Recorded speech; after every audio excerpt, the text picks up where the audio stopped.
Welcome on board. Recently, along with my decision to become a FIDE master one day, I also decided I want to change my whole opening repertoire. And I studied days and nights, new openings, new variations, and I'm so glad I did it because this game is a perfect example of how learning openings can increase your rating. And this game truly is, I think, the game of my year. I don't think there was a beautiful masterpiece like this one in the last year, and you can watch it and agree with me or disagree with me because in this game there is everything beautiful in chess. And without further ado, let's see what I'm talking about. So this game is featuring the Scandinavian opening, and up until recently I used to play the move knight to f3. My idea was that everybody played knight to c3, so people are ready for this move and they know what to do. And I like this setup: knight f3, d4, c4, and then bringing the other knight out and just leaving the queen in the middle and letting my opponent deal with that. Until recently, where I memorized some new lines, and this game is exactly one of the variations I memorized. So the queen goes to a5, I play d4, the opponent plays c6, I bring the other knight out, and here this is a bit of inaccuracy because I can just attack the bishop. And the idea is that if you take my knight, well, I'm gonna bring my queen out and you just wasted time. And if you're gonna slide back, I'm actually gonna keep chasing you. And then I just have ideas about bringing the bishop to g2 to the long diagonal, and then maybe the knight to e5, attacking the bishop once it lands on d square, and it's just a very aggressive opening for me. But the opponent played this move, and I was so happy to see this. And as you can see, also the evil bar went crazy, 4.2. And the reason is, brilliant number one, I can actually just take the bishop. I can take the bishop and sacrifice my rook. That was the idea of my opponent, that if I take the bishop, I will lose my rook. But this idea is completely wrong because then what? Where exactly is your queen gonna go afterwards?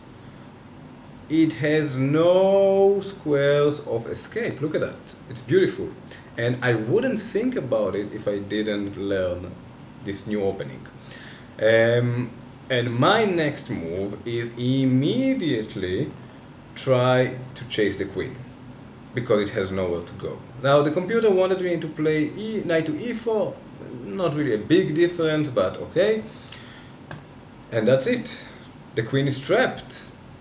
No escape for the queen, and this is the beginning of the masterpiece. So the beginning of the masterpiece is actually just memorize a variation in the Scandinavian defense, which is actually just taking the bishop and leaving the queen to hang on h1. The opponent decided at least to take one more piece on the way out, and here we are in this position. Okay. Obviously I'm winning, but luckily for me, the opponent decided not to resign and to allow me to continue this game. Beautiful. The opponent take the pawn on g4, okay, just taking more material for me, not gonna help. I play the move c4 with the idea to bring my queen out somewhere on this diagonal and just take more squares in the center of the board. The opponent play with the knight to d7, and I bring my queen to a4, and the idea is, there are a few ideas. One of them is just to see potentially the knight just loose on g4, and the other idea is to try to open this diagonal for the king and then bring my other knight to attack here. So that's the ideas in this position, and also just, bringing a piece out. So the opponent played e6, and like I said, I'm gonna strike in the center with the pawn, takes, opening this line of attack to the knight.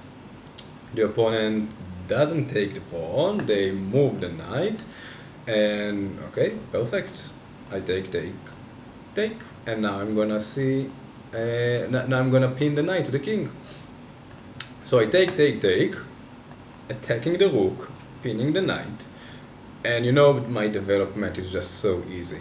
Like, of course it's getting easier and easier because I have a queen and my opponent doesn't, but just the way this game ended, wait for it.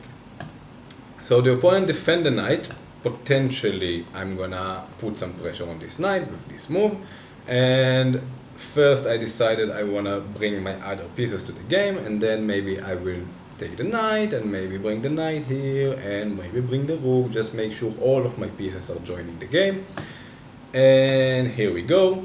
Now the rook is joining, pinning the bishop to the king, and my opponent decided, okay, my bishop is pinned, I might as well move my king so it will not be pinned anymore. The one cannot castle.